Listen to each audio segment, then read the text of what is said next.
Oke,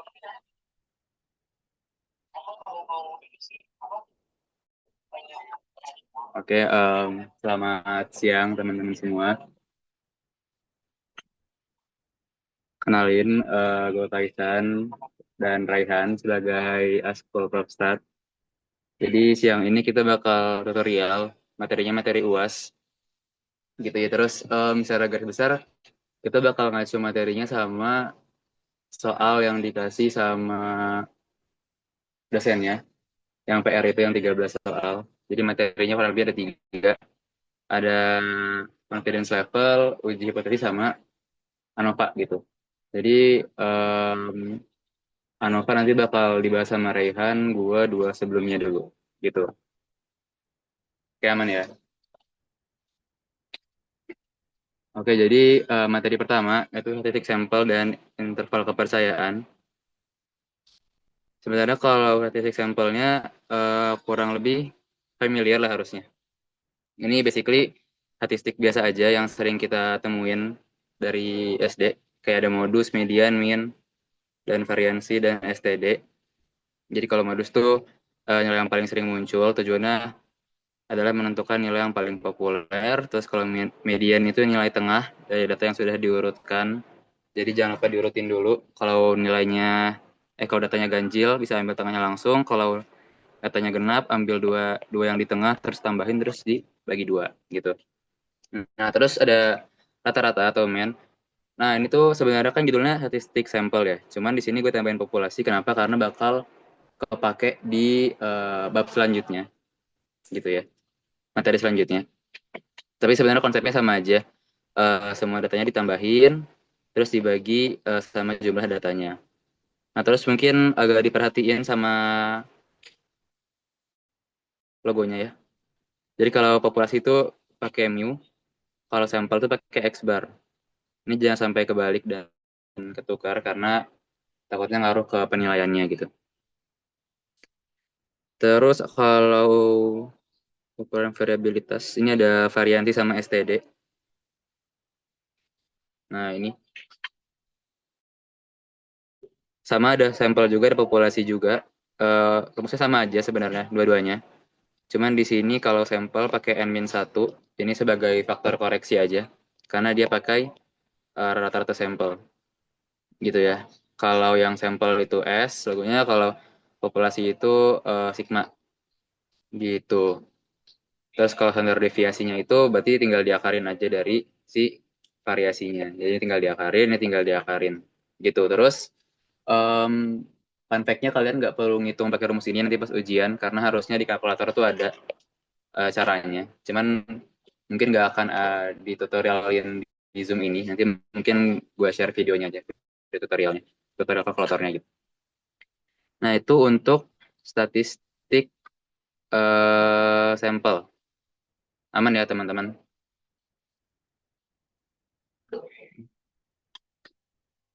Oke, lanjut ke interval kepercayaan atau confidence level. Nah, ini tuh ngomongin seberapa yakin kita bahwa suatu interval memiliki parameter yang valid. Jadi ini tuh kan nanti bentuknya tuh dalam bentuk persentase ya.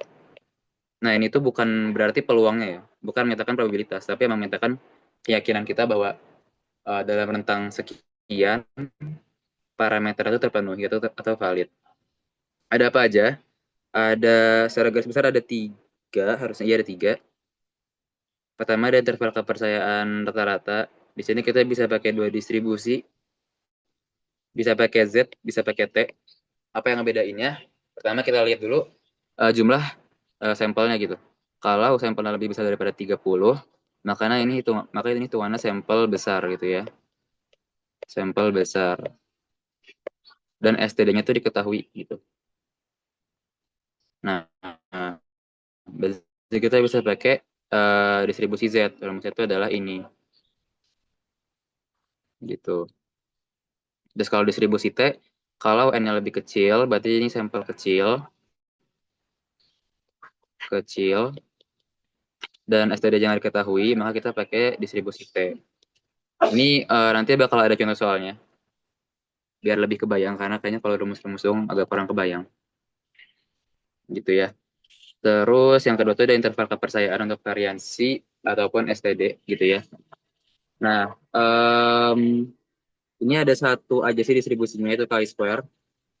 Bentuknya kayak gini. Ini untuk yang variansi ya teman-teman. Gitu. Ini nanti kalau kalian bawa cheat sheet, ditulis aja rumus-rumusnya biar apal. Terus kalau yang ditanya STD-nya berarti tinggal diakarin aja. Ini ntar diakar, ini diakar, ini diakar jadinya sekedar deviasi. Gitu. Terus kalau interval kepercayaan untuk rasio variansi ini pakai distribusi F. Pokoknya kalau ada rasio itu kita selalu pakai distribusi F ya teman-teman. Contohnya tuh kayak membandingkan dua proses atau dua alat. Kita pakai distribusi F. Nah ini rumus yang dipakai. Nah kalau pertanyaannya ini tuh apa? Nah, itu informasi dari tabel dua ini. Contohnya tuh bakal kita lihat nanti di soal pembahasan gitu. Ini standar deviasi satu, standar deviasi dua ya. Gitu. Terus, nah itu udah sih. Kalau buat yang bab pertama, ada yang tanyain nggak? Nanti kita ada latihan soal juga, biar kebayang.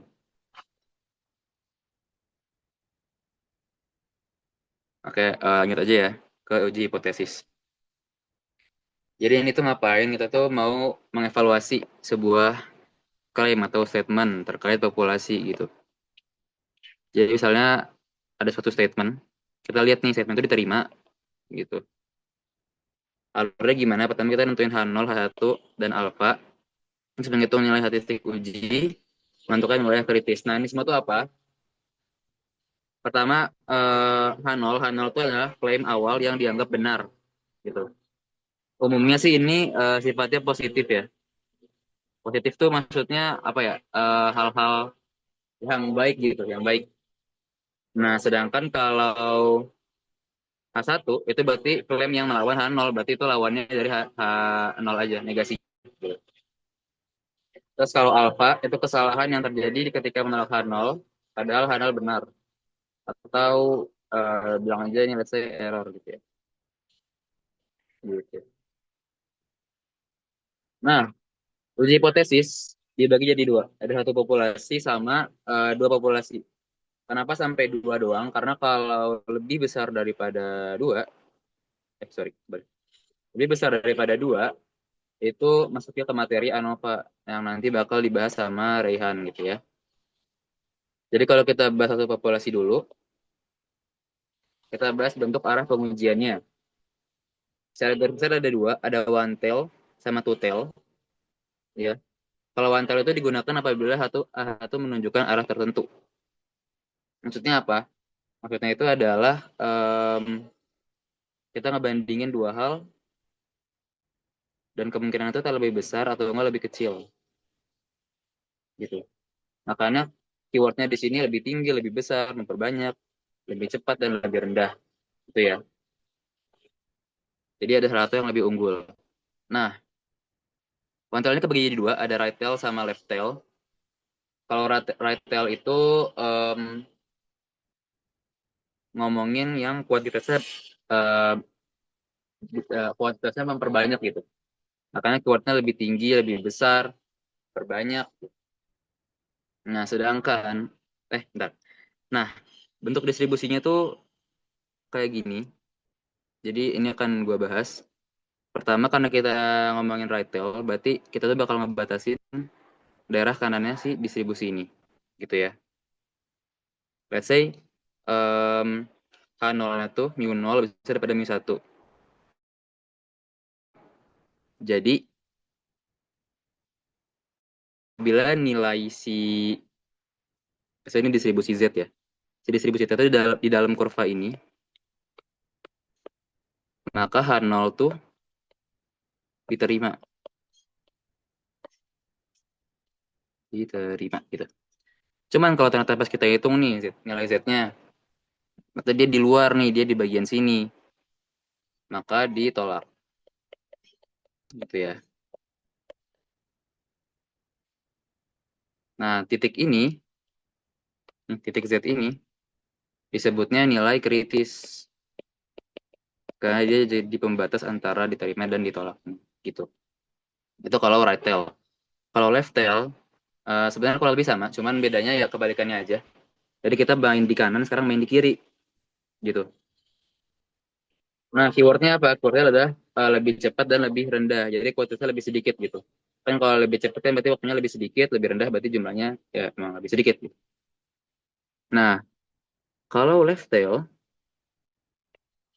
H0 itu diterima apabila dia tuh ada di dalam kurva yang ini gitu ya. Sebelah kanannya di titik kritis.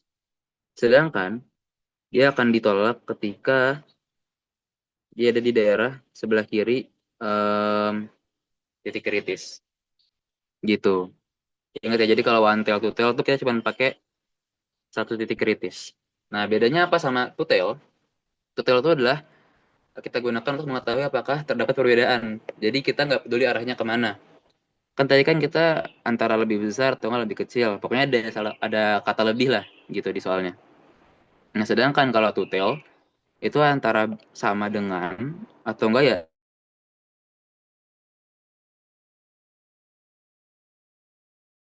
bentuknya sama kayak yang tadi.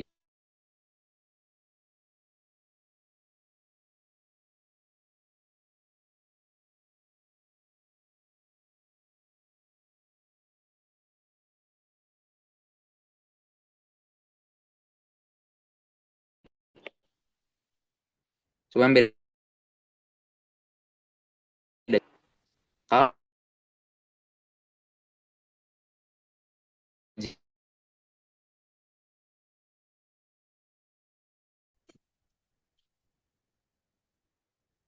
nah, oke lanjut lagi. Sebenarnya kalau keyword-keyword ini tuh sama-sama aja ya. Itu cuma beda aplikasinya aja. Kalau tadi itu kita bahas buat interval kepercayaan, sekarang tuh buat uji hipotesis. Jadi syarat-syaratnya sama aja. Cuman di sini yang beda itu adalah rumusnya. Nah, ini kita ada rumus Z ini. Dengan X bar itu min yang kita hitung, terus kalau min itu min yang diketahui. Terus kalau uji T juga sama aja, nanti kita ubah gitu ya. Udah sih sebenarnya sama-sama aja. Terus kalau uji variansi kita pakai KITS juga. Buat rumus satu ini, N-1 kali S standar deviasi per standar deviasi. Per variansi, sorry, per variansi. Gitu. Kalau rumus-rumusnya sih sebenarnya tinggal dimasuk-masukin aja sih guys.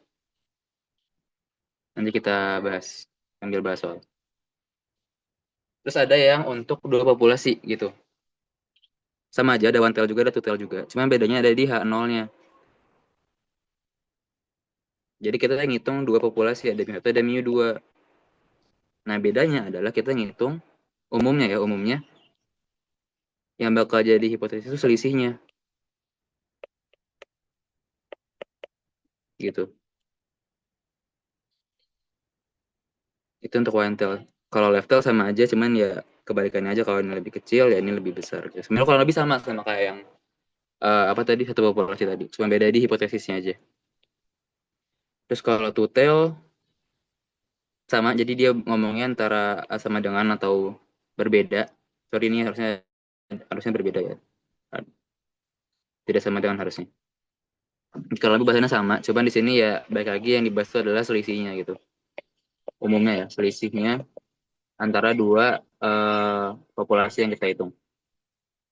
Nah, karena keywordnya di sini itu adalah berbeda signifikan. Karena kita ngitung selisihnya. Oke,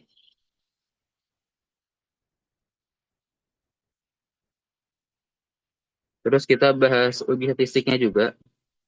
Sama ada uji rata-rata juga, ada uji T sama uji Z. Cuman bedanya kalau di uji T di sini, kita bagi dua lagi. Ada yang STD-nya sama, ada yang STD-nya beda. Nah, ini kita harus hitung dulu ya teman-teman, buat nentuin pakai yang mana.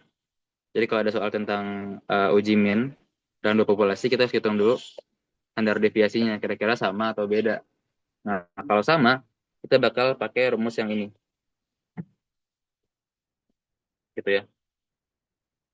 Oh, DF tuh degree of freedom, jadi bakal kepake buat nyari nilai di tabelnya.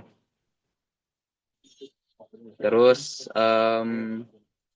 kalau yang ini juga sama aja, bedanya di rumus-rumusnya aja. Ini dicatat aja di cheat sheet biar aman, gitu ya. Selanjutnya ya uji T, uji Z, sorry. Uji Z, rumusnya kayak gini. Nah, oh BTW ini tuh D0 ya teman-teman. D0 tuh adalah suatu selisih, sorry, harusnya kita bahas di sini.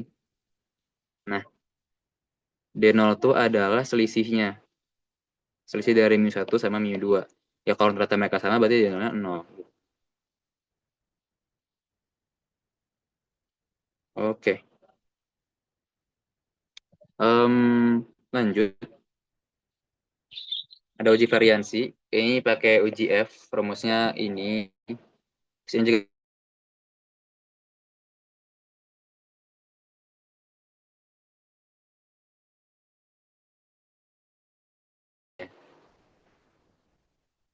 Cuman em, ya ini kayak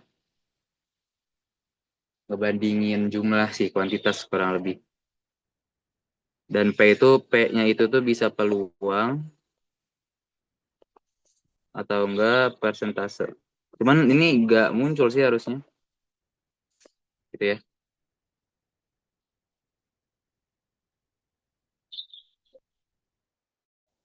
Nah, itu udah sih kalau buat uji hipotesis. Ada yang bertanya nggak, guys?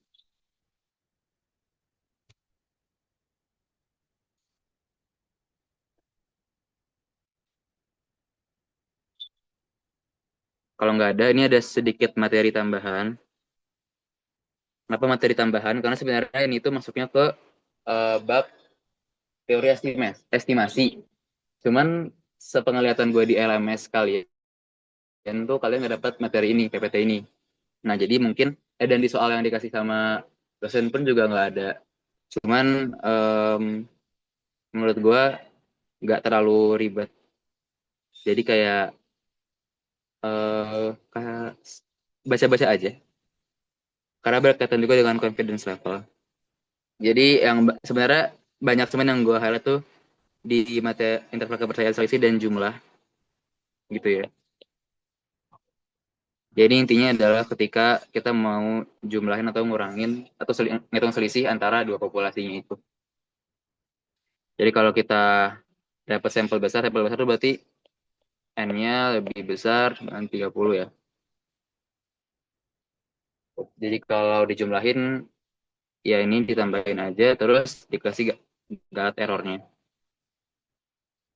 Terus kalau selisih, dikurangin, terus dikasih galatnya. Nah, BTW ini galatnya sama-sama aja ya guys. Ini sama aja. Gitu.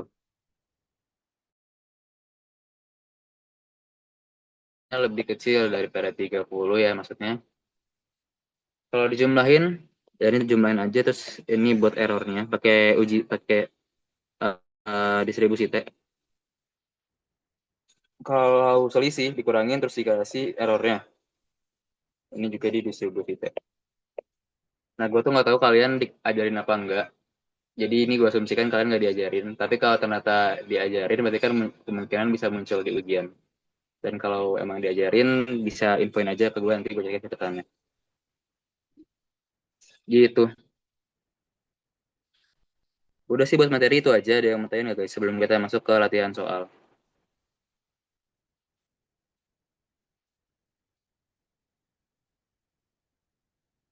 Aman, aman, aman.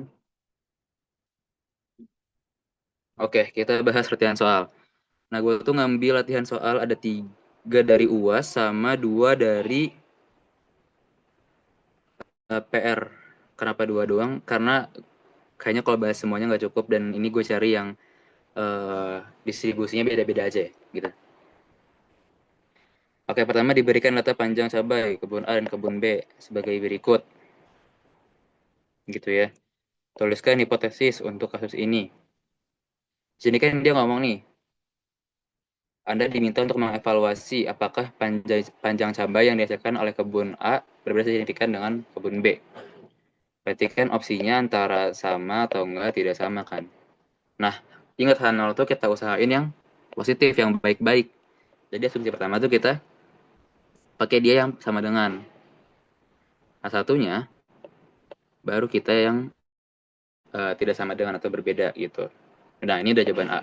Gitu. Aman-aman.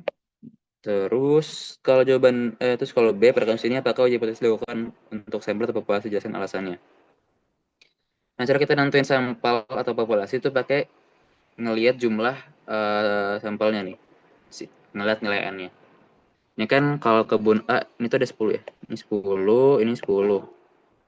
Nih, kebun A tuh datanya ada 10, kebun B datanya ada 10. Nah, dua-duanya tuh lebih kecil dari 30. Ini lebih kecil daripada 30. Ini lebih kecil daripada 30. Maka kita bisa simpulkan bahwa kita akan menggunakan uji sampel. Gitu. Itu untuk B. Aman ya, teman-teman?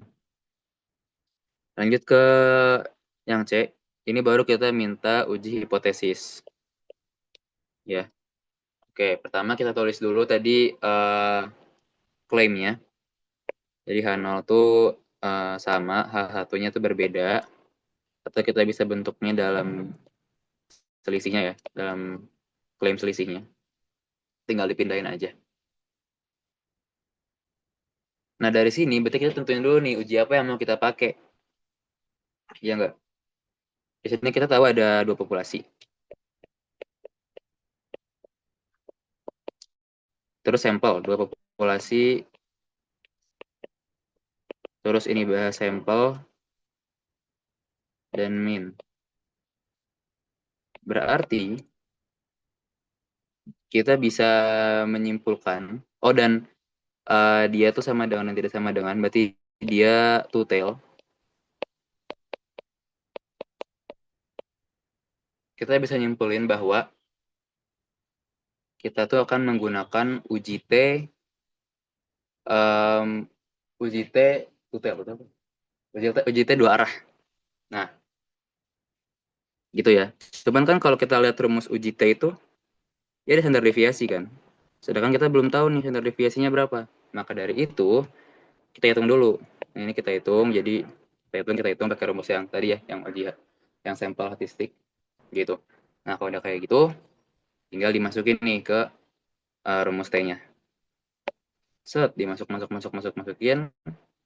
Nah, ini BTW ini yang kita masukin ini ya, yang H0 ya. Karena kita selalu ngomongin di H0. Antara diterima atau ditolak. H1 tuh bukan yang kita tinjau. Jadi makanya di nolnya tuh adalah 0. Jadi ini tinggal dimasukin. Standar deviasinya dimasukin. Jumlah sampelnya dimasukin juga. Terhitung. Dapatlah angka min 1,97. Nah, ini kita keep dulu ya. Berarti T-nya adalah min 1,97. Oke. Selanjutnya apa? Selanjutnya adalah kita lihat nih. Ngitung nilai kritisnya. Gimana caranya? Baru kita bahas. Oke, tadi kan dia ngomong bahwa di soalnya tuh dia ngomong harus, nah ini, tingkat kepercayaan 95%. Oke, jadi kita tahu bahwa confidence level itu 95%. Oke, berarti luas dari distribusi ini itu adalah 0,95. Ya segini 0,95. Sedangkan kita mencari tahu nih titik di sini sama titik di sini. Gimana caranya? Dan satu ini tuh satu ya guys. Nah segini tuh satu. Gimana caranya? Ingat kita hitung. 1 dikurang 0,95 dibagi 2, yakni 0,025. Berarti di sini 0,025, yang di sini juga 0,025. Wait. Nah, kalau di sini 0, di sini 1 kan tadi panjangnya. Berarti kalau segini tuh dia ada di 0 ditambah 0,25. Sedangkan kalau kita ngitung yang ini, berarti panjang ini adalah nilai tersebut kan. Berarti 0,95 ditambah 0,025 yaitu 0,975 gitu. Nah, kita dapat dua nilai ini, ada 0,025 sama 0,975. Nah, nilai ini diapain? Kita masukin kita gunain buat memperoleh ke tabel T-nya. Oke. Karena tadi kita pakai dua populasi, maka degree of freedom kita tambah ini. Jadi ini degree of freedom yang pertama, ini degree of freedom yang kedua. Karena N juga sama aja ya, sama-sama 10. Jadi kita bisa bikin jadinya 2N ini 2. Terus kita masukin 2 kali 10 itu 20 dikali 18. Jadi kita akan tahu nih degree of freedom-nya itu dia ada di 18. Next-nya adalah kita nentuin T-nya. Kan tadi T-nya 0,025 sama 0,975. 0,025 ini dapat nih. Untuk T 0,025. Berarti tinggal kita tarik garis aja nih. 18 di sini. 0,025 di sini. Berarti nilainya adalah 2,101. Dapatlah 2,101. Nah, cuman untuk yang 0,975 kan kalau di tabel nggak ada ya. Tuh, ini mentok di iya 0,2025 paling gede. Gitu. Nah, kita nggak tahu. Nah, cuman kita bisa akalin dengan kita melihat distribusi ini. Distribusi ini kan simetris ya. Jadi kalau titik ini 0, kalau ini X, berarti ini min X kan. Berarti jarak ke sini sama ke sini sama. Berarti untuk 0,975, ya berarti dia sama aja kayak yang 0,025, cuma dikasih minus karena dia di sisi kirinya. Tapi salah.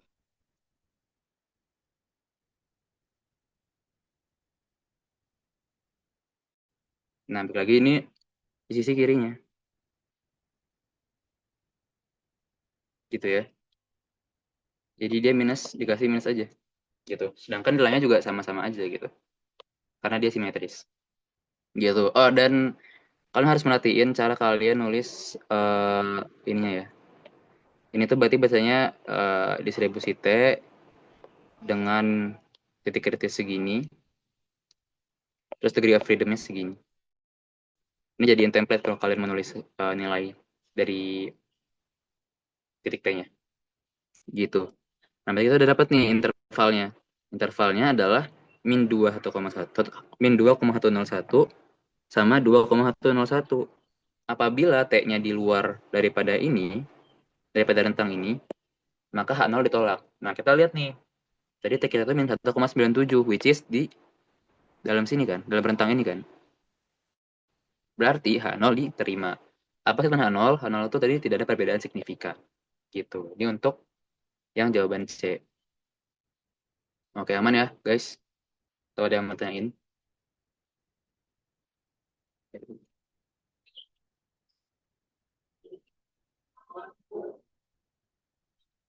Aman ya, aman ya. Nah, selanjutnya ini adalah tadi yang gue bilang nggak diajarin di PPT dan semoga nggak keluar ya. Karena harusnya nggak keluar. Cuman sayang aja kalau nggak bisa. Tangki A harus 40 kali pengukuran dengan rata volume sebesar 40 L untuk bahan baku sebesar 12 liter, tangki B 12 kali, 200 kali, 220 liter, dan simpanan baku 8 liter. Yang ditanyakan adalah seluruh cairan dari tangki A dan tangki B kemudian dialirkan ke tangki C. Berarti kan ini dijumlahkan kan. A tambah B sama dengan C. Ingat kalau penjumlahan kita langsung pakai yang ini. Nah, tapi kita pakai yang Z atau yang T. Dilihat dari populasinya. Lihat tadi sampelnya, jumlah datanya. Yang tangki A 150, yang tangki B 200, which is semuanya tuh lebih besar daripada 30. Berarti kita pakai yang distribusi Z. Gitu. Oke ya. Nah, ini udah dapat, standar review udah dapat. Oh, nilai Z-nya kita belum dapat nih, teman-teman. Gimana cara nyari tahu ya? Atau emang kayak gini? Jadi tuh kalian kalau baca tabel perhatiin si distribusi ininya. Kadang ada yang kayak gini terus semuanya diarsir sampai sini. Kadang ada yang kayak gini, yang dari cuma ininya doang. Berarti data yang ada di sini, nih, data yang ada dalam sini, itu tuh benar-benar luas dari yang segini doang. Jadi bukan sampai yang ini, gitu.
Ya. Oh ya. Oke, lanjut.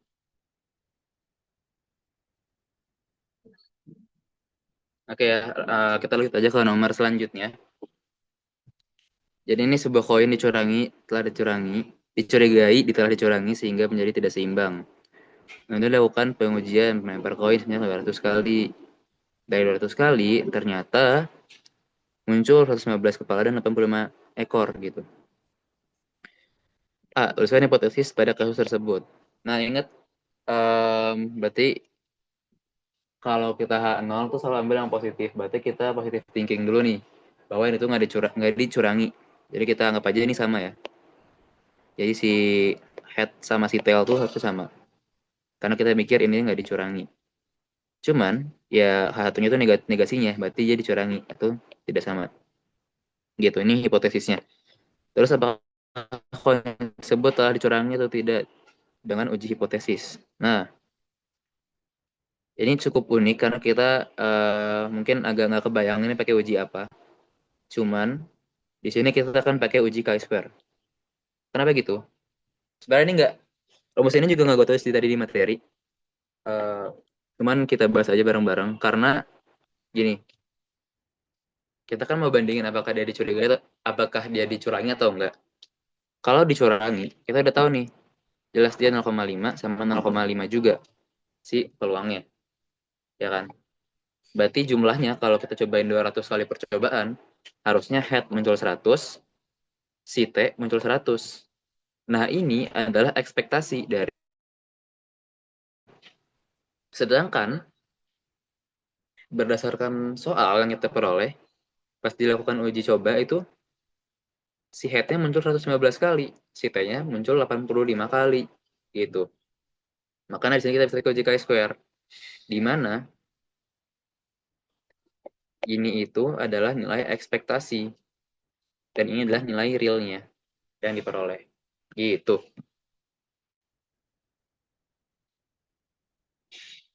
Nah, kita langsung masukin aja. Jadi ini ingat ada sigma karena kita punya head dan tail ya. Jadi ini buat head, ini buat tail. Tadi dari head kita punya 115 dari percobaannya. Sedangkan seharusnya 100 ya. Ini 100. Terus ini juga 100. Dari tail kita punya 85. Sedangkan harusnya 100 dan 100. Maka kita hitung aja ini, dihitung manual aja, dapat hasilnya sekitar 4,5 gitu ya. Nah, selanjutnya adalah kita bakal masuk ke distribusi chi-square-nya.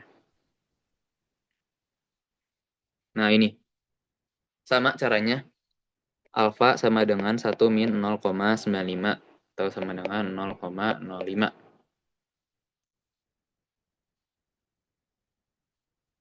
Nah, di sini kita bakal pakai yang satu arah.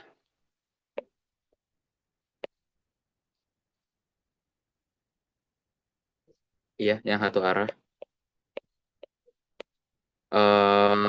Atau ya one tail gitu ya, teman-teman. Makanya di sini dia bukan alfa bagi dua, tapi emang alfa aja gitu. Dapat 0,05. Dengan degree of freedom, kan kita punya dua nih, punya head sama punya tail. Berarti ini hitungannya dua. Bukan, nah degree of freedom ini bukan bukan 200 ya, bukan 200 kali percobaan ya. Tapi emang sampelnya kita punya dua, si head sama si tail. Head sama tail ini dalam satu populasi yang sama, yaitu koin. Gitu ya. Jadi degree of freedom itu satu.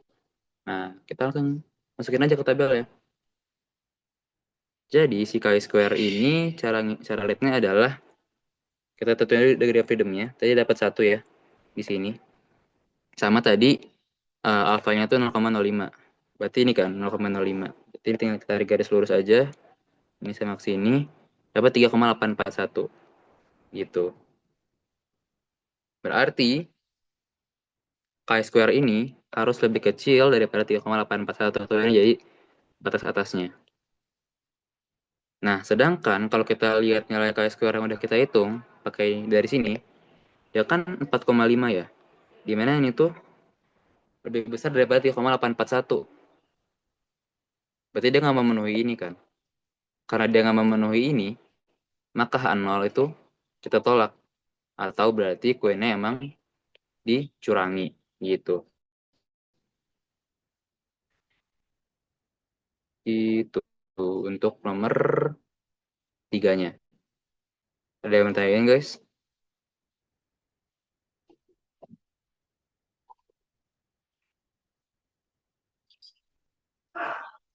Lanjut ya, karena mepet waktunya. Nah, ini ke soal ini. Ini soal nomor satu dari latihan UAS yang PR kalian. Jadi ini soalnya, terus diketahui bahwa ada aminnya 10, standar deviasinya 2, konvertible 60%, error maksimum plus 0,5. Berarti berapa jumlah sampel N? Nah, tadi kan kalau kita lihat tuh kita nggak tahu nih rumus error maksimum tuh berapa sih. Cuman kalau kita perhatiin dari uji hipotesis, kan ada rumus kayak gini. Nah, ini adalah nilai error maksimumnya, teman-teman. Jadi kita akan menggunakan si rumus ini.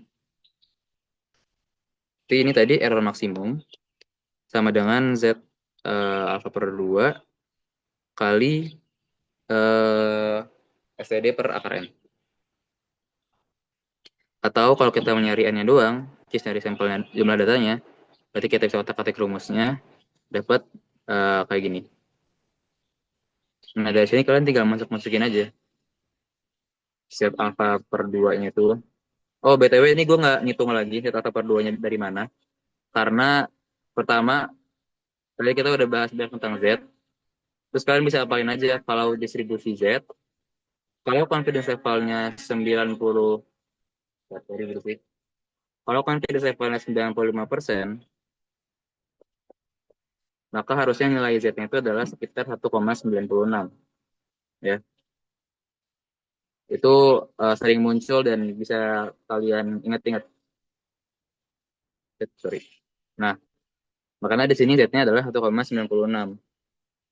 Terus tadi STD-nya 2, terus 0,5 itu error maksimumnya. Nanti kalian hitung, dapatlah sekitar 61,47.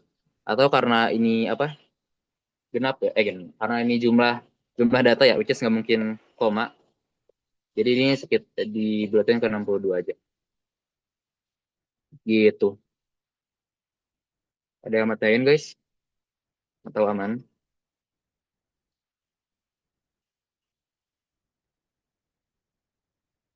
Kalau aman kita masuk ke soal terakhir. Ini soal tentang distribusi F, karena sebelumnya kita belum bahas distribusi F. Oke, jadi dua sampel masing-masing berukuran 8 dan 10 diambil dari dua populasi berdistribusi normal. Masing-masing bervariasi 20 sampai 30 dan 36. Confidence level 95%. Nah, kenapa distribusi F? Karena di sini dia ngomong perbandingan varian sampel pertama dengan sampel kedua. Perbandingan varian. Ingat kalau ada perbandingan atau rasio, kita bisa langsung pakai distribusi F. Gitu ya. Pasti kalau ada rasionya pakai distribusi F. Distribusi F itu kayak gimana? Oh, dan dia pakai ada dua populasi ya. Ini ada dua sampel. Berarti dia ada dua populasi. Jadi ini uji F dua populasi gitu. Nah, ini juga ada ketahuan variansnya berapa. UJF itu gimana? Nah, UJF itu ini rumusnya. Di sini kita udah tahu ya, buat variansnya berapa, varians yang ini juga berapa. Yang kita belum tahu tuh adalah nilai si F dari tabel. Oke? Atau yang kita belum tahu. Maka dari itu, kita tentukan nilai tersebut. Kita cek dari nilai kritisnya. Nilai kritisnya itu dapat dari sama alfa per 2 sama dengan 1 min 0,95 per 2 itu sama dengan 0,025. Itu ya. Sebenarnya caranya sama kayak yang tadi, yang tutel OJZ. Jadi ntar dapat yang di sini 0,25, terus yang di 0,025 sama yang di kanannya 0,975. Nah, cara bacanya gimana? Pertama, Kalau uji F, kita tuh tabelnya banyak tergantung sama nilai alfanya. Di sini gue milih yang sesuai alfa kita tuh 0,025. Makanya gue pilih yang ini. Nah, di sini tinggal kita masukin aja. Nah, di sini tuh ada degree of freedom pertama sama degree of freedom kedua, gitu ya. Nah, di sini kita kan tahu nih, kalau sampel satu tuh degree of freedomnya 7, ini which is n-1 ya. DF tuh ingat lagi, DF tuh sama dengan n-1. Terus kalau yang jumlahnya dan sampelnya 2, datanya 2, berarti DF-nya 9. Nah, kita coba lihat nih di sini. Kalau yang ini kan 1/df1, df2. Kita lihat nih df1-nya tuh berapa? Df1-nya 7,9. Berarti df1-nya 7. Di sini kan, sini sama sini. Dapat nilainya 4,197. Gitu. Ini untuk yang F di kiri. Terus kalau yang di kanan, kalau teman-teman perhatiin, ini tuh cuma dibalik doang nih si urutan DF-nya. Yang sekarang DF2 dulu baru DF1. Gitu. Jadi tinggal kita balik. DF DF1-nya 9, DF2-nya 7. Setengah dari garis, set, set, dapatlah 4,823 gitu. Nah, tinggal kita masukin ke rumus ini ya. Jadi yang tadi 1/4,197, ini F yang di kiri, ini F kedua yang dibalik. Terus kita hitung, dapatlah range untuk rasio variansinya adalah 0,123 sampai 2,68. Maka kalau ada rasio di luar itu, range ini berarti dia tidak valid ya. Gitu. Atau valid tapi kepercayaannya bukan 95% gitu. Udah sih kalau materi yang bagian gua, ada yang tanya nggak guys overall sebelum masuk ke Rehan?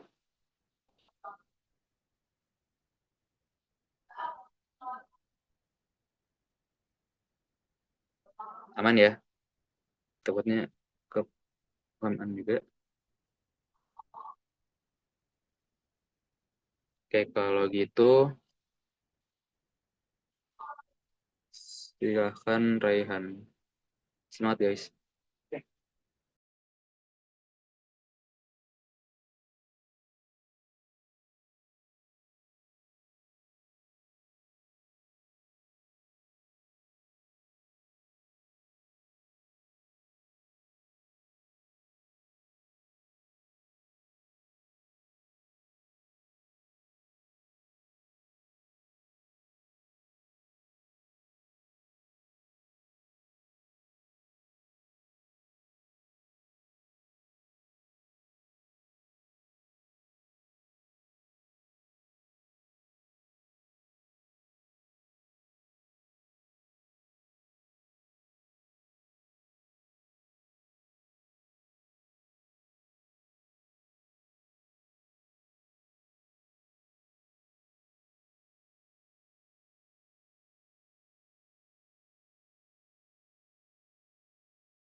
Yes, yang selanjutnya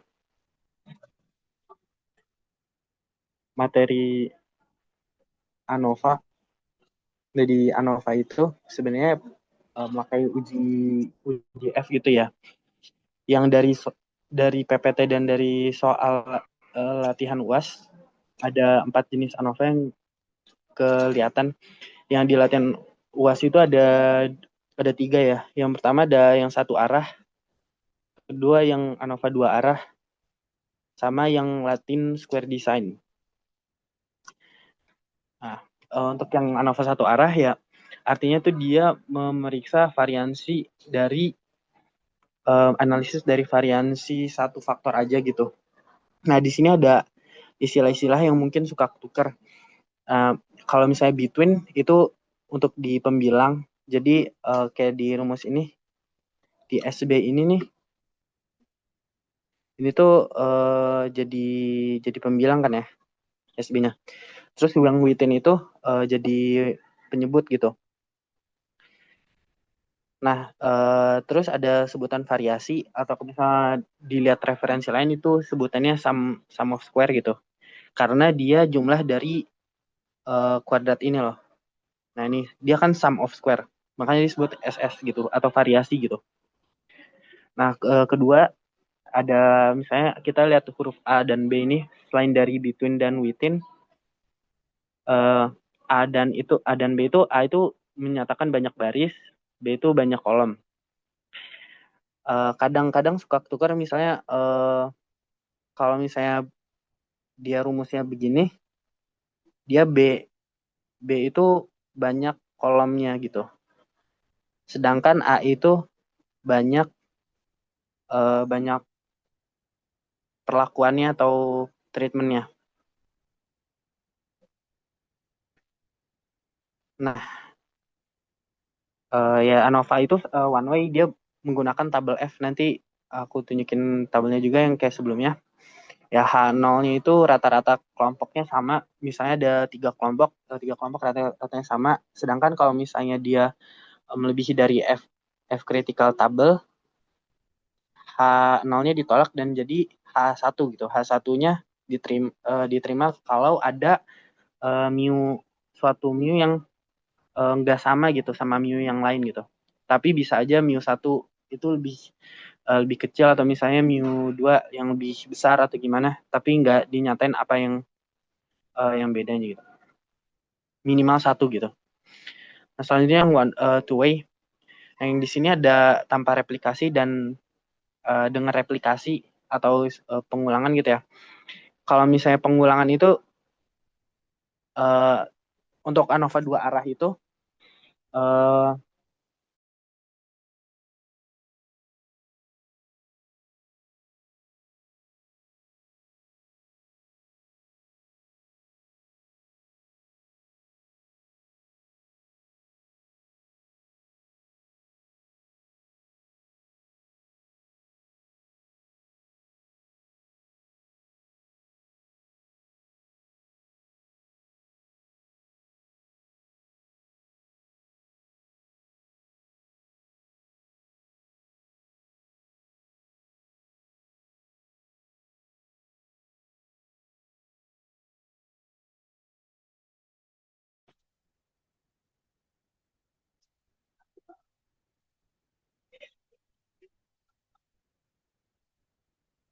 uh,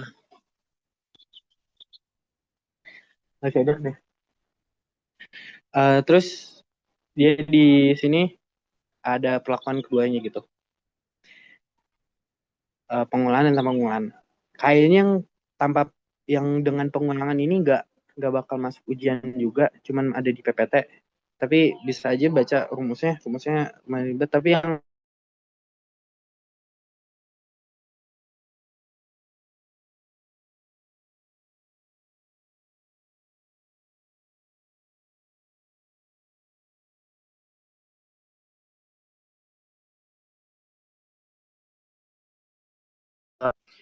mean of square gitu ya.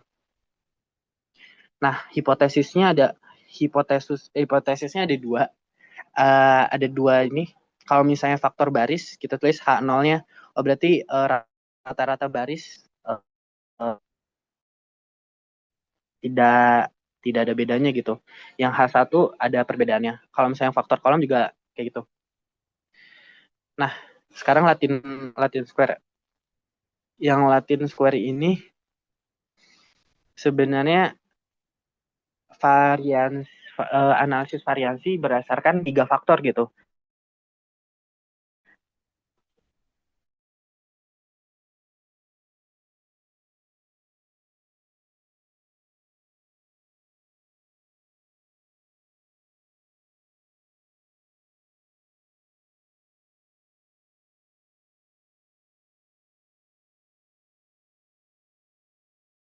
Tapi kadang-kadang tempat yang sama, di tempat yang sama, misalnya di tempat 1, tempat 2, tempat 3, tempat 4 itu nggak ada tujuan perlakuan yang berbeda gitu.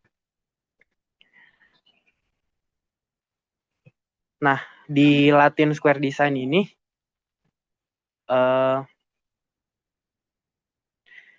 di tempat yang sama bisa aja jenis jenis perlakuannya ini beda-beda gitu. Kayak misalnya kayak gini ya, B, A gitu. Ini D, ini A, ini C. Ini berarti ini A, ini D, ini B gitu. Sedangkan ada faktor ketiganya gitu. Yang kita mau periksa nih sebenarnya ya faktor ini, tapi kadang bisa juga dari faktor misalnya kolam gitu, jenis tanah misalnya atau posisinya gimana, dia ada pengaruh dari uh, faktornya. Jadi analisnya tentu ada 3 gitu. Ada perlakuannya. Perlakuan itu yang biasanya ABCD gitu, yang di tengahnya itu apa tujuannya. Perlakuan baris, misalnya jenis tanah atau gimana. Screen-nya belum di-share. Terus kolom. Bisa kolom misalnya berdasarkan tempat atau urutan. Cuman biasanya yang kita cari itu treatmentnya aja. Kakak, maaf. Soal screen-nya belum di-share. Oh, screen-nya belum di-share. Oke, ntar.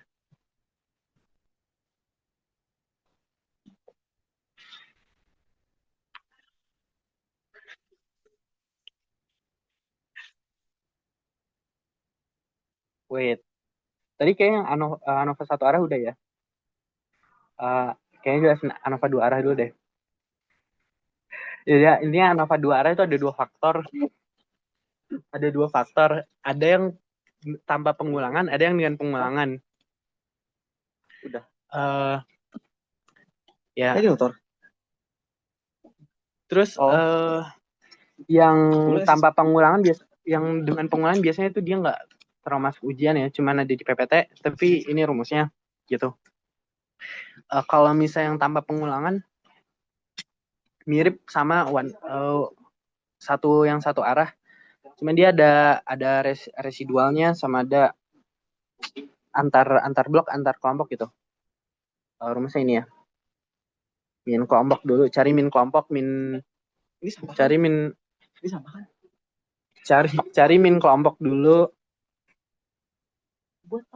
terus cari min bloknya.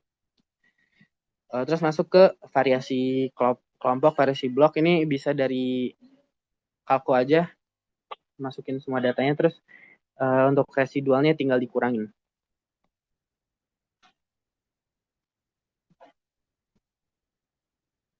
Nah, yang dengan pengolahan ini kayaknya nggak bakal masuk ujian, tapi nggak ada juga di soal latihannya. Nah, kalau misalnya yang latihan square design itu sebenarnya memeriksa 3 faktor gitu. Cuman dari tujuan penelitiannya kita cuma memberikan satu perlakuan yang kita pengen ketahui pengaruhnya. Jadi itu hipotesisnya bakal ada 3 gitu. Dari perlakuannya, misalnya di sini yang tabel aku buat perlakuan ABCD gitu. Misalnya jenis tanah dan lain-lain.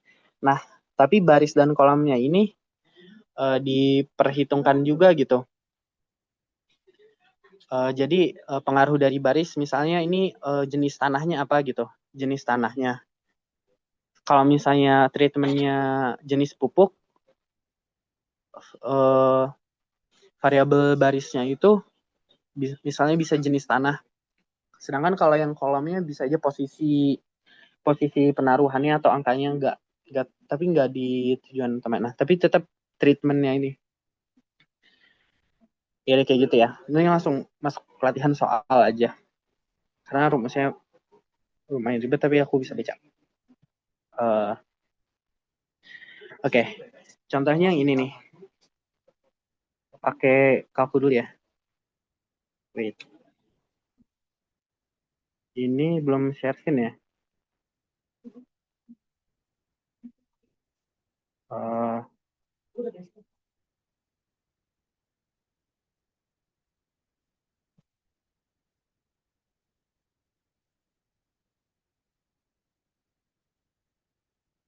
Opinion split screen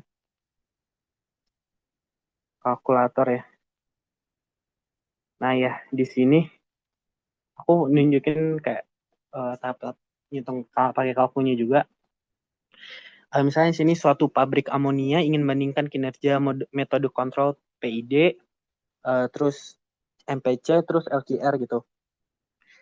Yang diusulkan suatu konsultan terhadap nilai produk.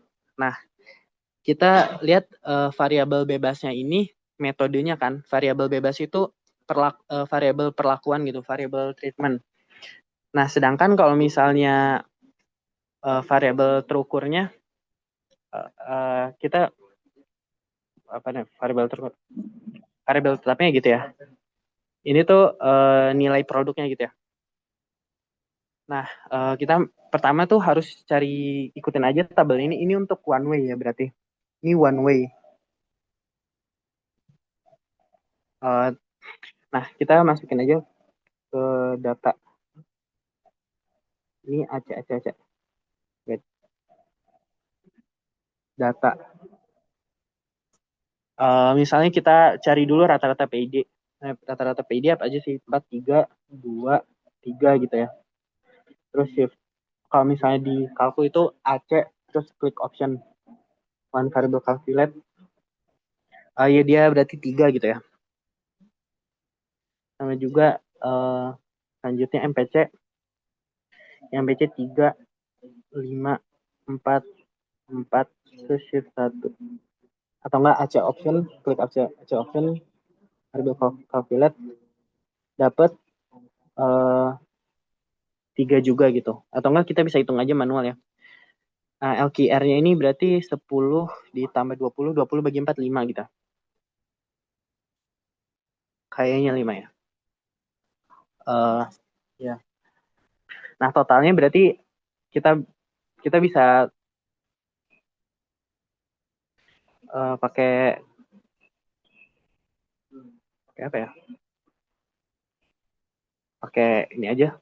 Berarti 3 ditambah 3 tambah 5 tambah 5 11 bagi 3 berapa tuh 11 bagi 3? 3,67 ya.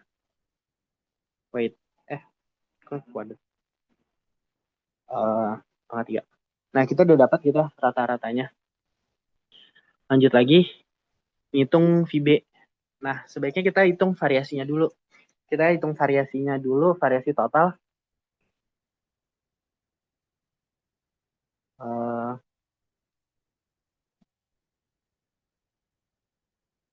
Wait. Apa ini split screen?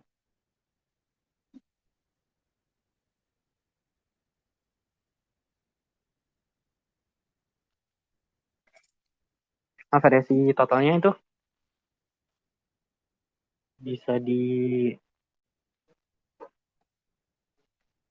mode stat satu data.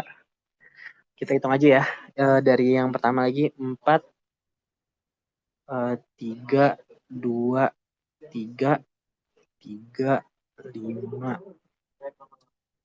4 4 4 5 5 6 gitu ya. Nah, kita hitung ini kan kalau misalnya di kalkulator itu biasanya dia ngitungnya varians bukan variasi. Berarti kita klik Lihat aja variable calculate. Kita lihat variasinya berapa. Variansnya berapa? Variansnya ini 1,16. 1,16. Tapi kalau kita mau cari variasinya, itu harus dikali jumlah datanya. Jumlah datanya ada 12. Dikali 1,16 gitu ya. Atau bisa juga kita ke variabel terus population variance kali 12 gitu.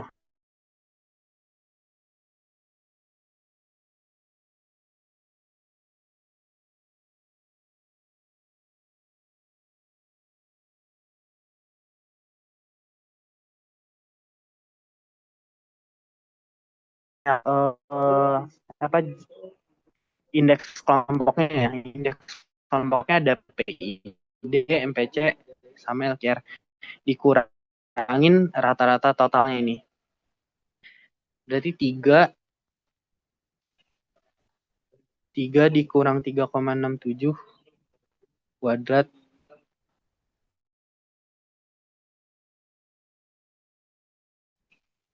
3 kurang 3,67 kuadrat juga.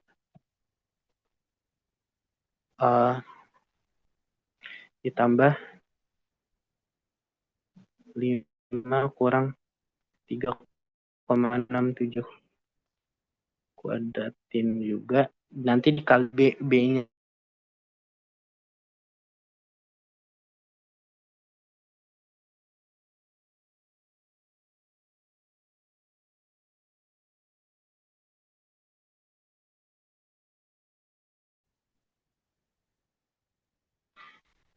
Jadi dia banyak anggota tiap kelompok ini 4. Ya, kita masukin kalku juga. Kalau mode aja, math. 4 buka kurung. 3 dikurangin 3,67 dikuadratin ditambah kali 2 aja. Karena ada 2 yang rata-ratanya sama. Terus ditambah 5 dikurang 3,67 kuadratin. Dapat SSB-nya 10,66. Atau enggak 10,67 lah. Nah, udah gitu. Berarti kita bisa dapat wait benar ya.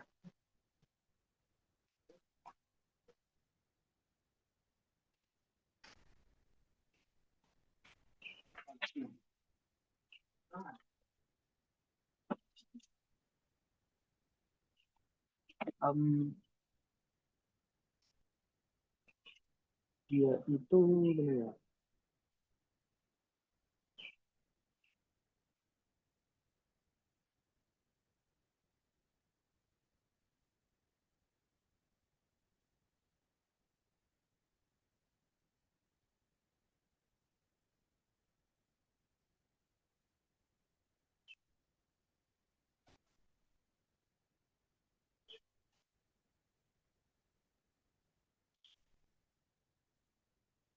Seharusnya itu dia 8.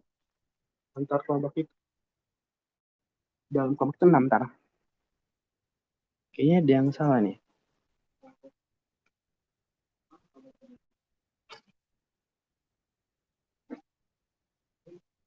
Ini tuh 3, 4, 5. Bentar. Shift 1. Mode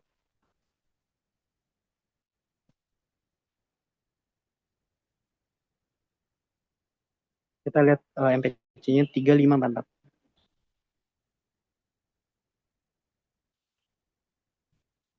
Ya, bentar.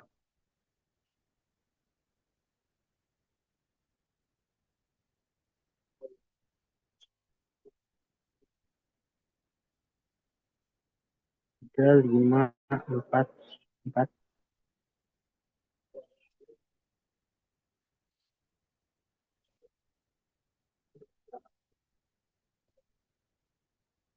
Ini di clear aja, edit, lihat all, 3, 5, 4, shift 1,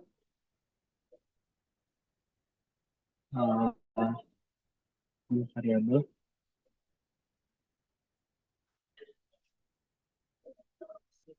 Ya, dia rata-ratanya 4 ya, bukan ini sebenarnya hitung sendiri bisa ya. Cuman biar ini. Berarti dia 3 tambah 4 tambah 5, 7, 12 gitu. 12 bagi 3 sama dengan 4. Ini berarti 4.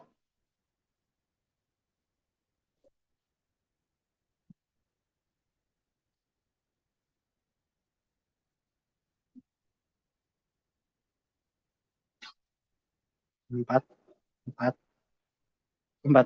1 ya berarti dia 4 gitu ya. Sedangkan ini 14.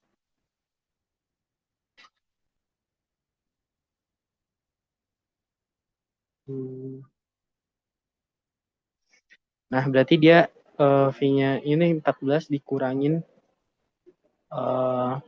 tadi kita dapat SSB-nya 4 gitu. Berarti VW-nya 10.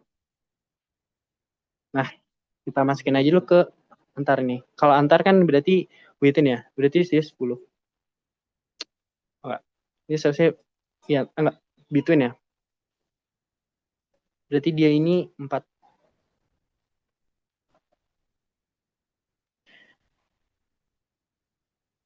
Wait 1 1. 12. Nah, ini 12.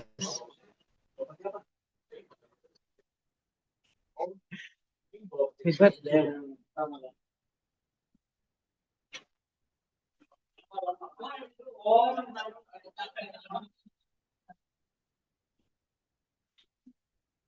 Oh enggak, ini 4 kurang. Ini 4 kurang 4. 4 kurang 4. Ini 8. Oke, sorry. Ini ya ini 8 gitu ya. Misalkan ini 14. Misalkan 14 kurang 8 itu 6.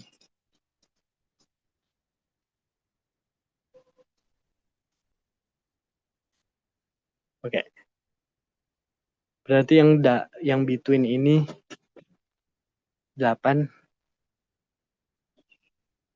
yang within-nya 6, totalnya 14 dari versi hitung manual. DF-nya itu kan N-1 ya. Berarti dia bukan.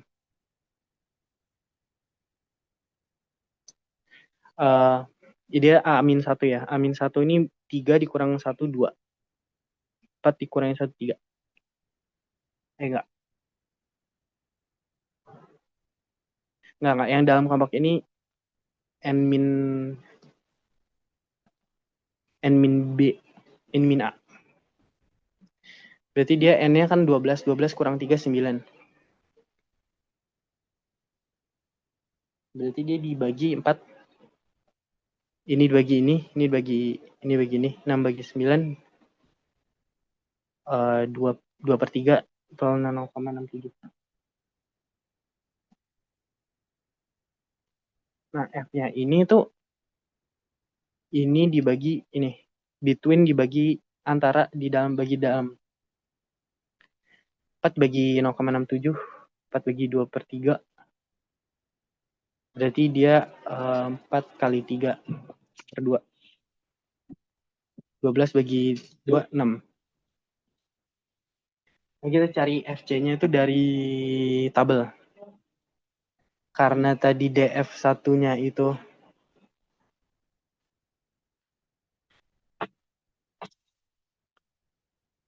wait.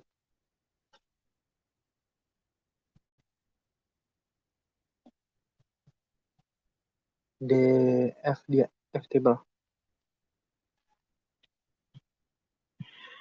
Kan dimintanya 95% tingkat kepercayaan ya.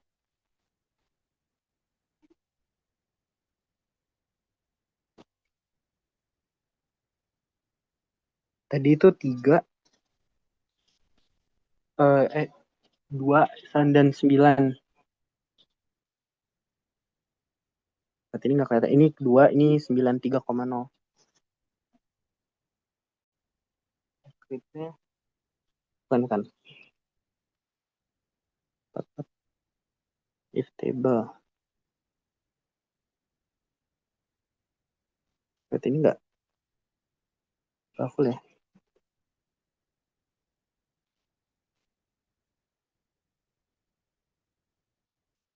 Ya tadi kan 2, terus 94,26. Def 1-nya 2, def 9-nya 4. Di sini lihat 4,26.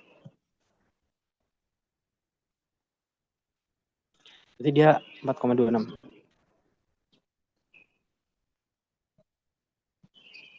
Ya berarti kesimpulannya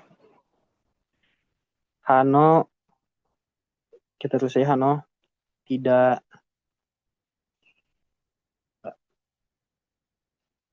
mu 1, mu 2, mu 3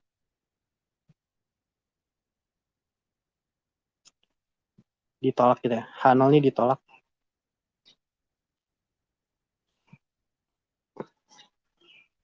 Sedangkan H1 diterima. Diterima kalau misalnya ada mu berbeda signifikan.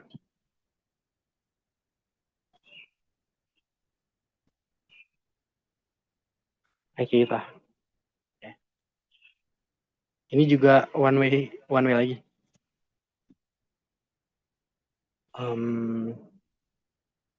Coba dikerjain dulu ya.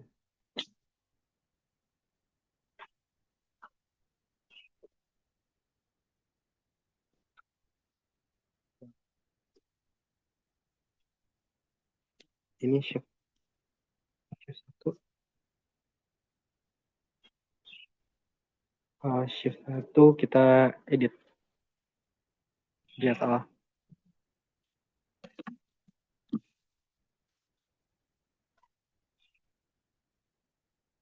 Misalnya 16. Kita coba yang hitung lagi. Kayak jujur aja belum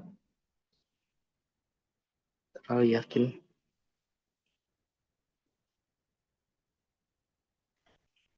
Nah, kita hitung bagian A. Yang bagian A itu 20, 12, 15, 19.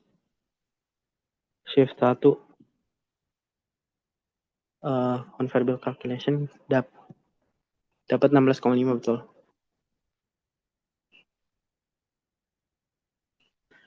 Lanjut lagi yang B. Data. Atau ini di clear aja. Dilihat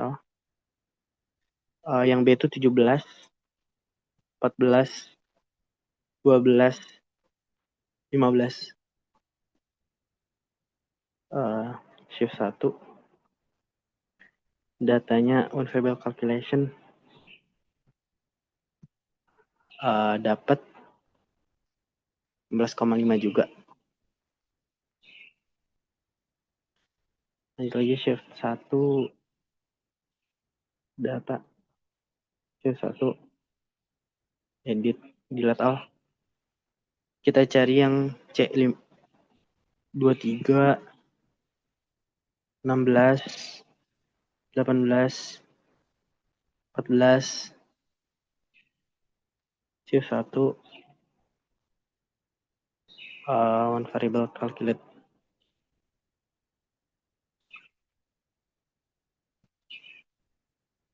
14,5 gitu.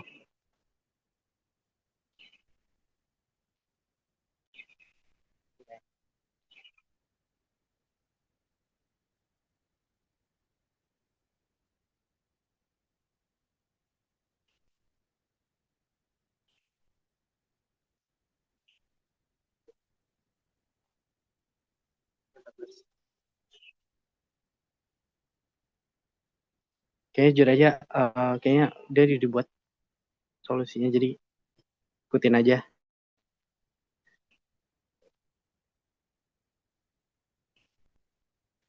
Eh, itu 16,5, 14,5, 14,5,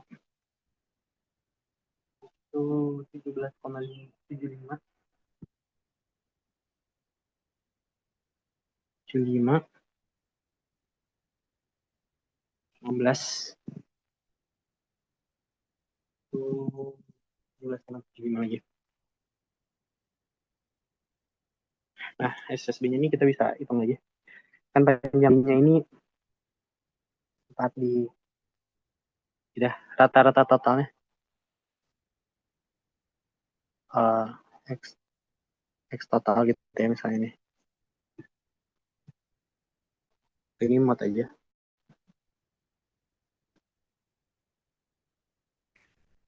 Kita kurangin aja. 4 dikali. Ini kan B-nya 4, 16,5 dikurangin, enggak, kita cari X totalnya dulu ya. 16,5 ditambah 14,5 ditambah 17,75 ditambah 16 ditambah 17,75 lagi. Dibagi 5. 16,5.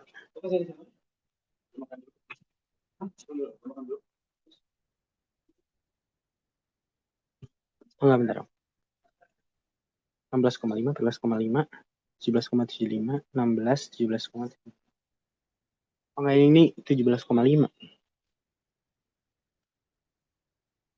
Ya, 16,45.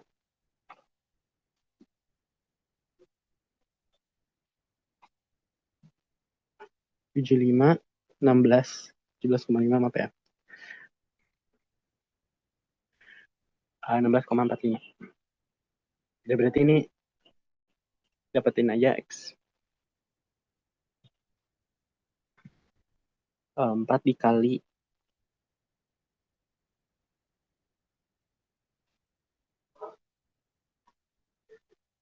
16,5 dikurangi 16,45 itu kan aja 0,05 gitu ya.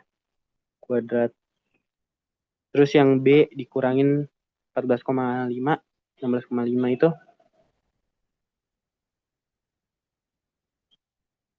ini langsung aja deh dikalkul biar nggak salah gitu ya. 16,5 dikurang 16,45 dikuadratin ditambah 14,5 dikurang 16,45 kuadratin ditambah 16 dikurangin 16,45 dikuadratin tambah lagi terakhir 17,5 dikurangi 16,45 kuadrat sama dengan bentar, parentesisnya nggak balance. 4 kali. Ini kurang 1. Kurang. Ya, sama dengan 20,4.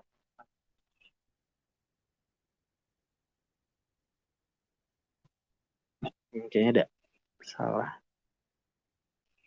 14,5, 16, 1, 2, 3, 4. Oh, kurang 1 lagi. Itu 16, 17,45 ya belum? 17,45 dikurangi 16,45 dikuadratin. Tambahin sama dengan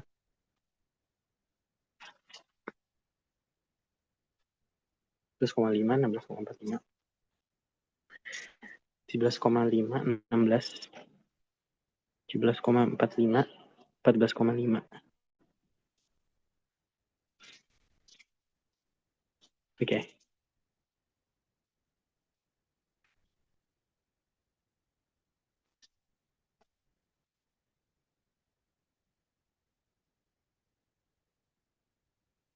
16,5, 16,45. 14,5. 16,45, 16,45. Iya, kayaknya dari sekarang gue langsung kasih jawaban langsungnya, nggak usah pakai kalkulator sih, San. Bingung. Ini nih didapat dari jumlahnya ini, dari pengurangannya itu.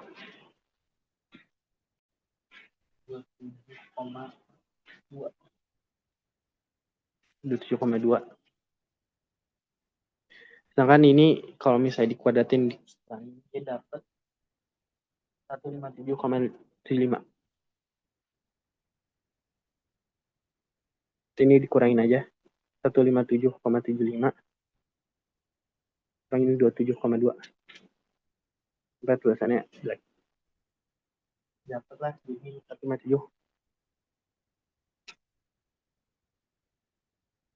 Enggak. Oh, itu. 184,95. Jadi kurangin 184,95. Dikurangin 27,2. Nanti ada 159,75. Oke, kita masukin aja ke sini. Variasinya, variasi antaranya, variasi between 27,2. Variasi dalamnya itu nanti di within itu 157,75 dari pengurangan.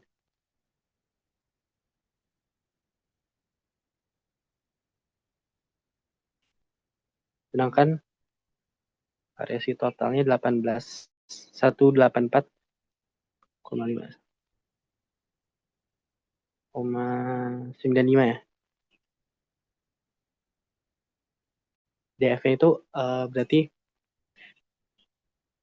jumlah kelompok dikurangi 1, dia kelompoknya ada 5, berarti 4.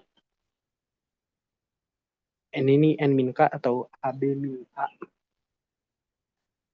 B min A itu dia ada 5 kali 4, 20. 20 kurang 5, 15.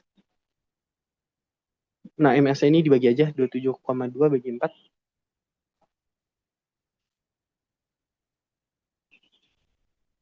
Itu 6,8. Ini bagi ini. Itu dibagi itu. Satu ini bagi ini juga. Jadi 10,52. Nah, lihat F kritikalnya karena dia DF 1-nya 4, DF 2-nya 15.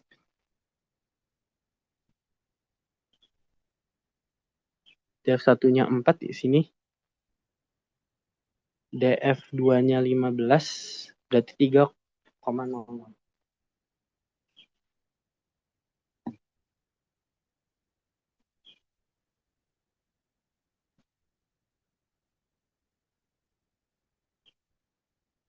Ini jelas bakal lebih kecil gitu ya. Jadi H0 diterima gitu. H0 diterima kalau 1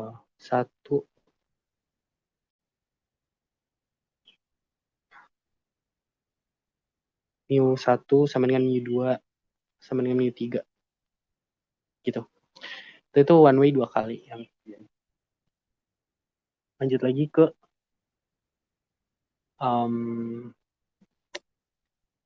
yang two ways ya, yang 2 arah. Tapi karena yang dengan pengulangan ini nggak terlalu, kayaknya bukan nggak terlalu, belum tentu ada di ujian. Jadi kayak mungkin bisa pelajaran aja. Karena rumusnya hampir mirip, cuman ada tambah C-nya. Residual. Ini dia.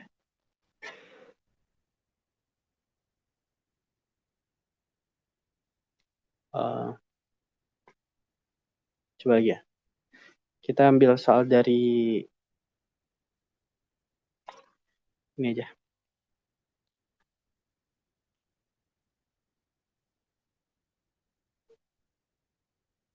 Ini soalnya. Kayaknya belum ada. Belum masukin. Soal tuh 12.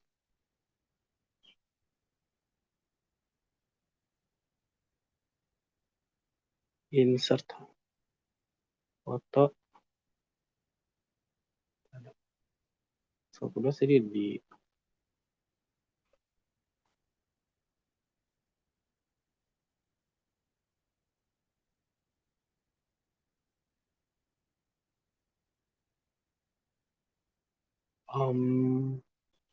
ini dan terus di crop aja.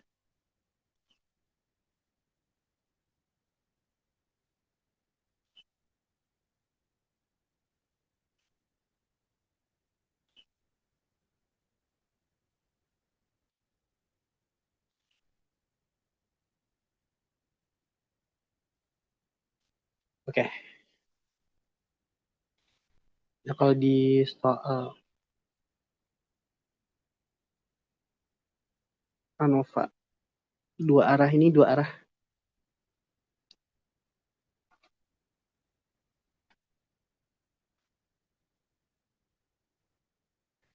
Empat macam material menyerap bising ABCD diujikan dalam 5 ruangan di tempat yang berbeda di ITB, yang tingkat kebisingan berbeda pula.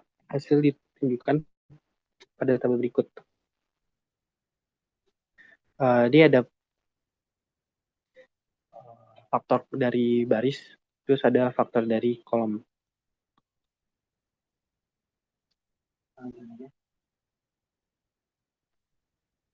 Buat aja dulu deh hipotesisnya, hipotesis material.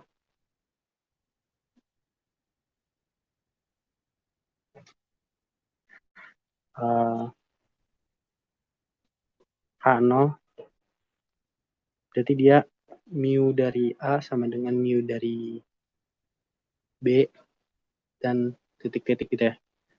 H1 minimal ada berbeda. Berbeda. Minimal satu berbeda. Terus kalau misalnya untuk yang ruang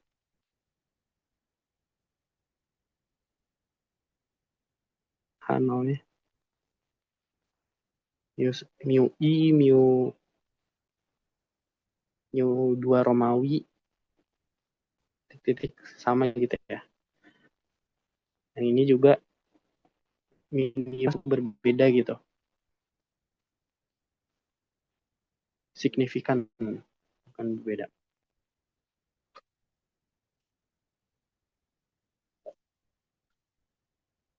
Dites di sini. Oke.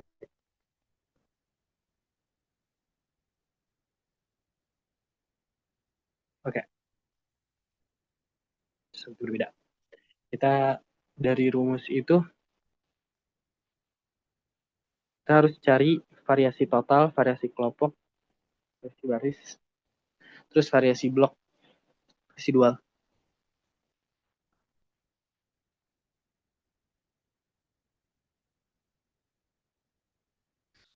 Waduh, maaf ya.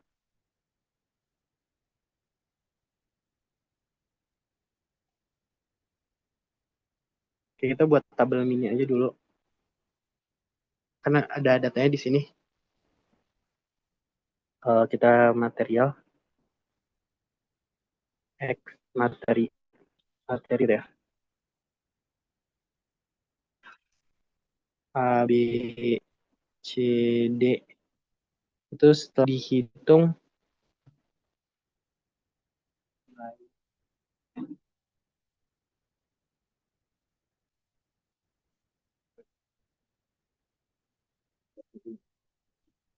belum.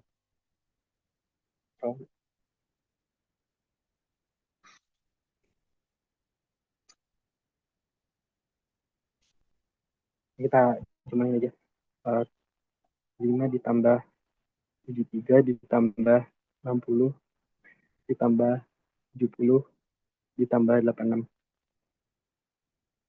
bagi 5 72,8. Terus ini lagi 78 ditambah 71 ditambah 64 ditambah 72 ditambah 90 dibagi 5. 75. Terus buka lagi 80 ditambah 69 ditambah 62 ditambah 70 ditambah 85 dibagi 5 jadi 3,2.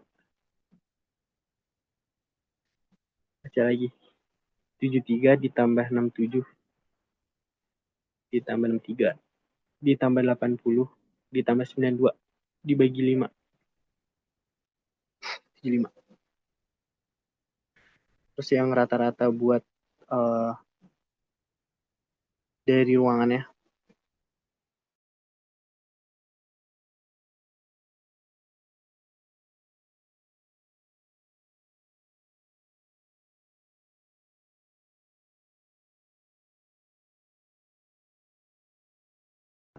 ini tuh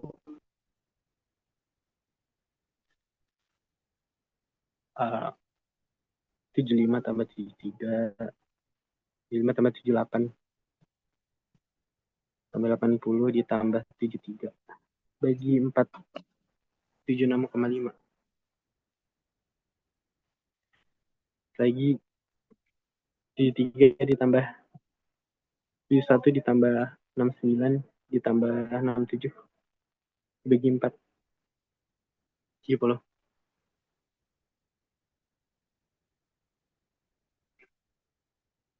Ya, akan lagi starting 3 60 ditambah 64 ditambah 62 ditambah 63 dibagi 4 62,25.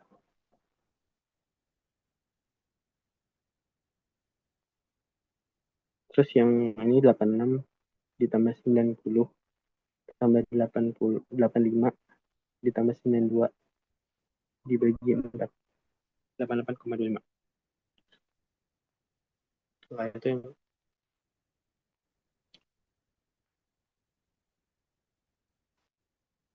lagi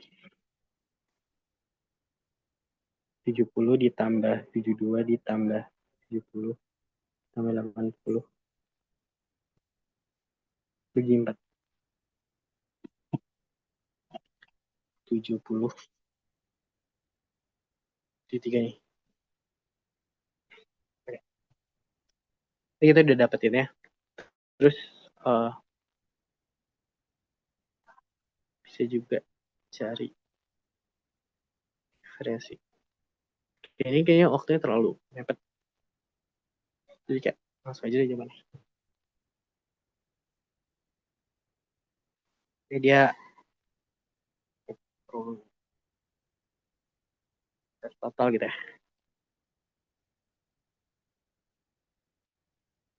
Ini totalnya ini total ini bisa juga ini dibagi 4 atau ini dibagi 5.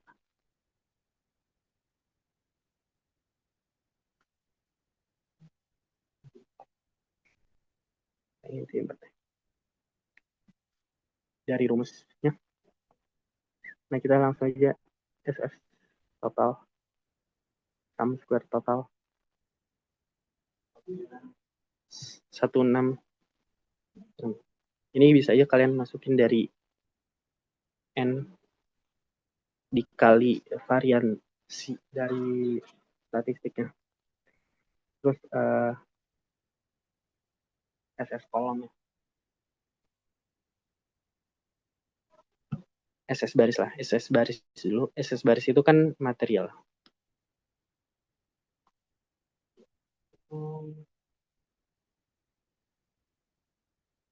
5.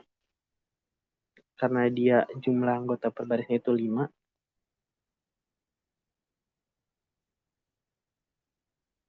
Ya per material itu 5. Kali X mat dikurangin X total. Kuadrat ini tuh hasilnya.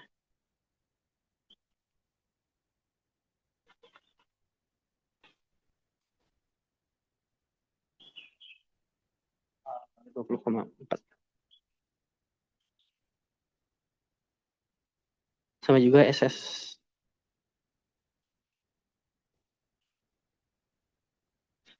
dari ruangan, SS ruang. Ini 4 karena dia peruangan itu ada 4 anggota.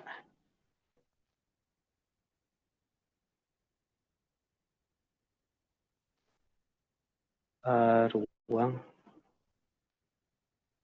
dikurang T kuadrat didapat 1.457.457. Jadi nah terus dapat SS error atau SS penyebutnya. Jadi SS total dikurangin S baris S kolom.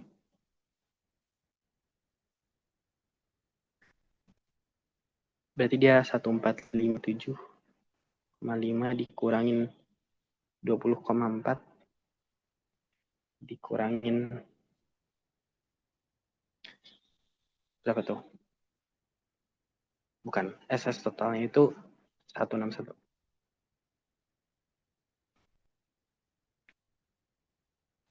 Oke, drag aja ke sini. 1616 ya sama dengan dia 138,1. Jangan lupa ini salnya tadi. Nah, berarti dia untuk masing-masing faktornya, dia kan ada 2 faktor, material sama ruang. DF-nya ini, DF baris ini DF-nya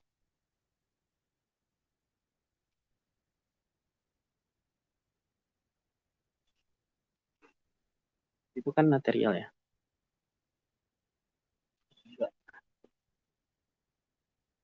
DF satunya 3. Ini DF satunya karena dia 5, 4 gitu. Jangan DF error ini atau DF penyebutnya itu total dikurangin.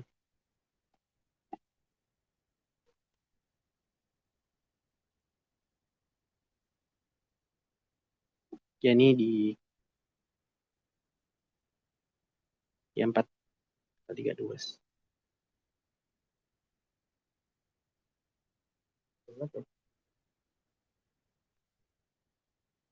Gitu. Nah, buat cari F-nya, F ruang, F material dulu. F matnya ini, udah berarti MS-nya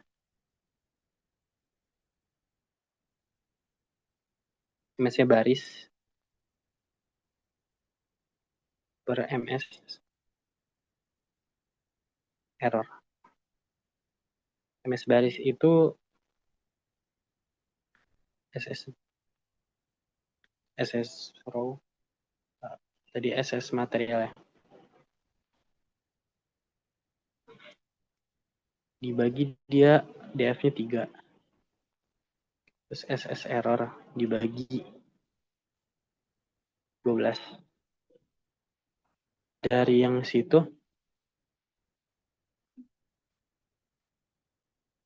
oke, ini kayaknya sebetulnya baris ya.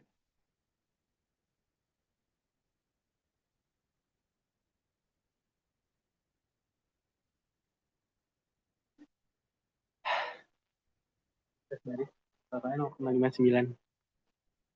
Kalau lihat dari F kritikalnya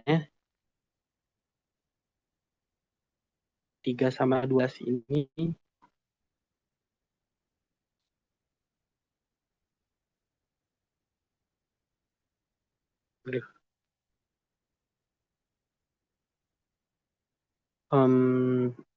dinilai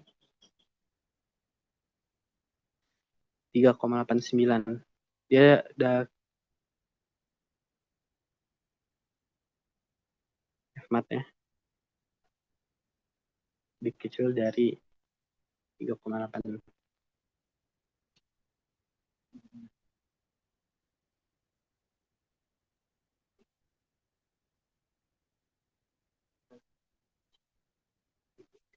Bentar. Dia 3 sama 12.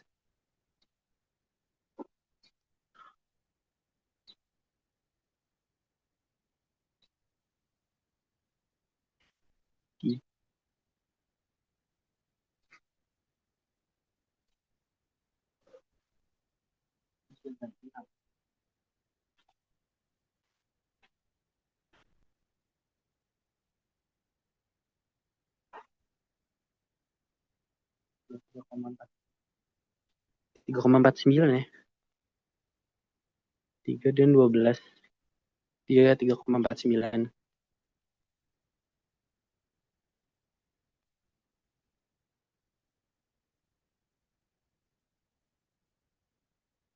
Dari F-grade. Berarti H0 diterima. Diterima gitu. Selanjutnya F ruang sama dengan MS ruang per MS error.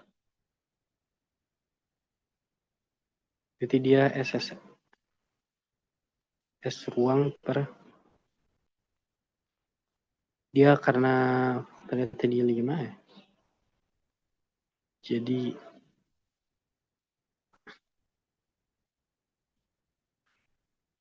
langsung 31,06. Nah, F ruang ini kita lihat dari DF, tabel DF yang 4 sama 12.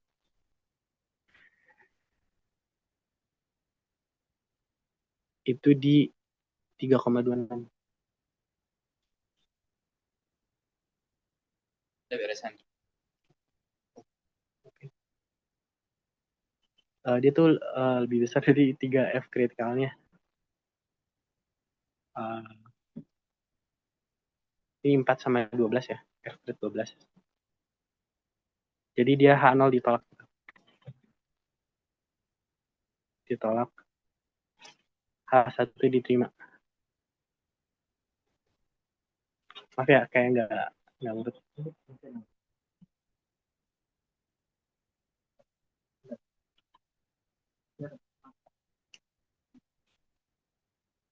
Ya udah, ada mau tanya nggak? Paling aku belum jelasin yang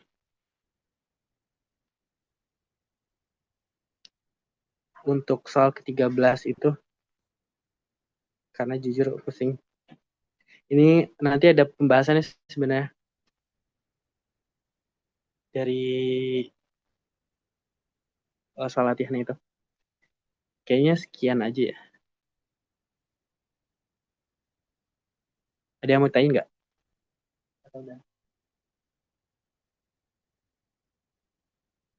Ini udah berat banget. Aku selesai.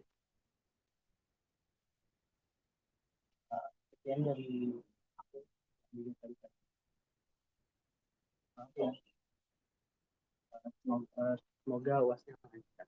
Jangan lupa ada latihan.